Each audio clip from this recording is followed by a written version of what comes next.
On the 19th of November 1942, a German Panzer IV ground to a halt 12 kilometers southwest of Stalingrad. Its engine hadn't seized, it hadn't been struck by a shell, it had simply run dry. The tank's commander, Unteroffizier Ernst Bauer, later wrote in his field diary that the fuel gauge had shown a quarter tank full just 40 minutes earlier. Whilst Soviet artillery thundered across the frozen steppe, his 40-ton machine sat immovable, a coffin of cold steel, because somewhere between the supply depot and the front line, the petrol had simply ceased to exist. Bauer's tank was not alone. Within 72 hours of Operation Uranus commencing, no fewer than 70 German armored vehicles along Army Group B's southern flank had been abandoned by their crews, not knocked out by enemy fire, but emptied of the very substance that gave them life. On paper, this shouldn't have happened. German Army logistics in 1942 were, by any bureaucratic measure, the envy of European militaries. The Wehrmacht's quartermaster system ran on meticulous planning. Supply columns moved to precise schedules. Fuel requisitions were filed in triplicate. The Opel Blitz lorry, the backbone of German rear area logistics, could carry 2.2 tons and was produced at a rate of roughly 1,000 vehicles per month by mid-war. Against this, the Red Army's logistics infrastructure appeared laughable. Poorly maintained roads, older rolling stock, a supply chain staff that had been gutted by Stalin's purges. Standard German military thinking emphasized that the Soviets simply could not outmaneuver them logistically. Critics of Soviet operational planning argued, quite reasonably, that the Red Army had neither the administrative capacity nor the material resources to sustain a campaign of supply denial across such vast distances. They were right about the distances. They were catastrophically wrong about the method. What the Germans had failed to understand was that the Soviets had no intention of beating them at their own logistical game. Instead, Soviet planners had devised a system, part doctrine, part engineering, part sheer tactical ruthlessness, that did not attempt to outsupply the Germans, but rather to ensure the Germans could never be properly supplied at all. This wasn't a conventional strategy of interdicting supply lines. It was something far more elegant and far more devastating. Standard military theory of the early 1940s held that armored warfare was fundamentally a contest of throughput. Whichever side could move fuel, ammunition, and spare parts to its tanks faster would ultimately prevail. German doctrine, refined through the campaigns in Poland and France, placed enormous faith in the Schwerpunkt, the concentrated breakthrough point, precisely because a successful Schwerpunkt allowed logistical lines to remain relatively short and coherent. German panzer divisions in 1941 consumed an average of 300,000 liters of fuel per day during active operations. At their operational radius of 160 kilometers, a Panzer III required approximately 500 liters for a full day's maneuver. The German planning assumption was that as long as supply columns could maintain a gap of no more than 48 hours behind the advancing armor, the tanks would keep rolling. Soviet military theorists and German intelligence analysts both understood this dependency. What they disagreed on was its vulnerability. German planners saw their logistics as resilient precisely because it was organized and systematic. Soviet planners saw that same organization as a target, not to be attacked directly, but to be quietly, invisibly undermined from within the landscape itself. The enemy does not need to be defeated on the battlefield if he cannot arrive at it. Attributed to Colonel General Alexander Vasilevsky, Soviet General Staff, 1942, planning memoranda. The secret was in the wells, or rather, in the systematic destruction of them.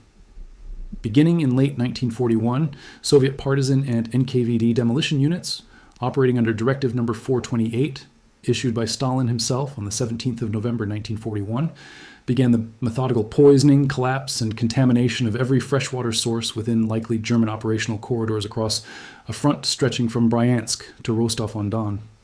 This mattered for armored warfare in a way that is not immediately obvious. German tank engines, specifically the Maybach HL 120 TRM, powering the Panzer III and IV, required a minimum of 40 liters of clean water per vehicle per day for cooling system maintenance and radiator top-ups in sub-zero conditions. Contaminated or absent water sources forced German workshops to substitute poor quality meltwater or simply run engines dry of coolant, reducing engine life by as much as 60%, and increasing breakdowns that then consumed precious fuel reserves at stationary idle while crews attempted repairs. But the more operationally significant element was the Soviet Scorched Earth program applied specifically to petrol storage infrastructure. The Red Army's withdrawal in 1941 and 1942 was chaotic, often verging on catastrophic collapse.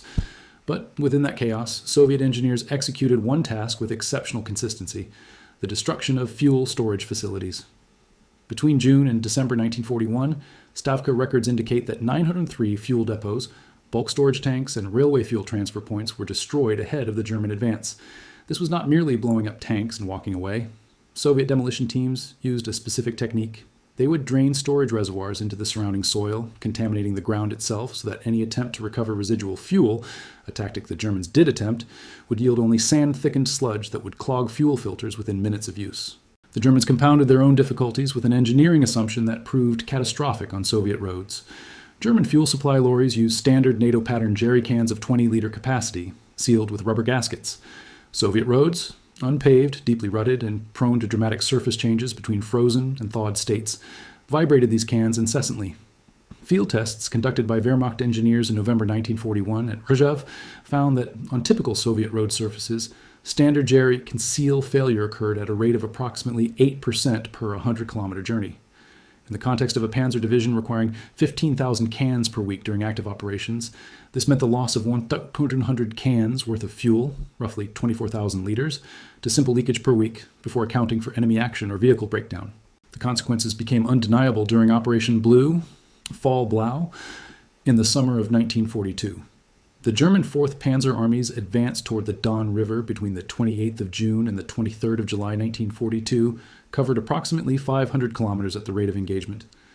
Yet despite this apparent success, German after-action reports reveal that by the 15th of July, the 24th Panzer Division had fewer than 40 operational tanks out of an establishment of 147, not because of Soviet anti-tank fire, but because 71 vehicles had been immobilized awaiting fuel that had either leaked in transit, been consumed in supply column vehicles themselves, or simply never reached forward positions due to road conditions that turned supply tracks into meter-deep mud wallows overnight. Captured German supply officer Hauptmann Wilhelm Krebs, taken prisoner at Kalak on Don in November 1942, provided Soviet interrogators with a remarkable account. He described how his unit had received orders to move 40,000 liters of aircraft fuel, intended for Luftwaffe ground support operations, to a forward airstrip near Potomnik.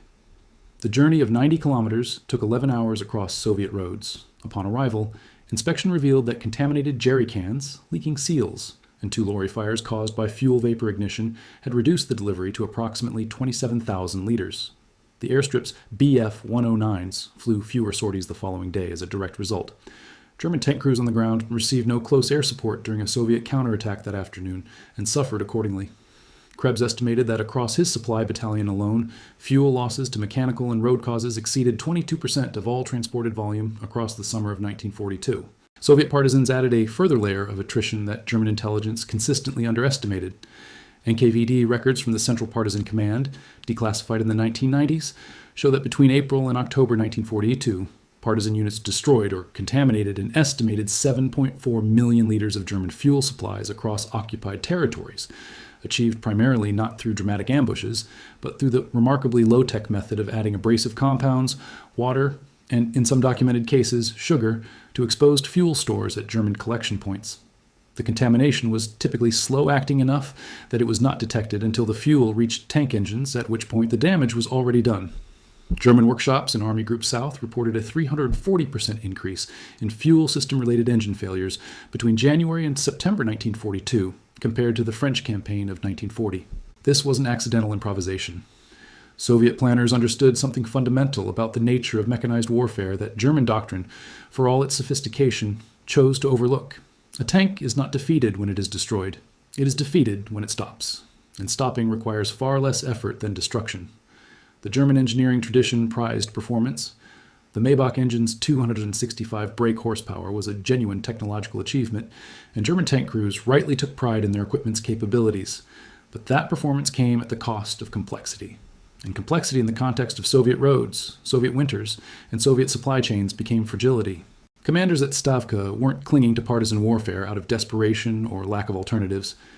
They understood that the German logistical system was a machine that required an enormous and consistent input, roughly 4,000 tons of supplies per day for a single panzer army at operational tempo, and that a machine which cannot be fed will stop on its own. The partisans, the demolition teams, the contamination operations, these were not separate, improvised efforts.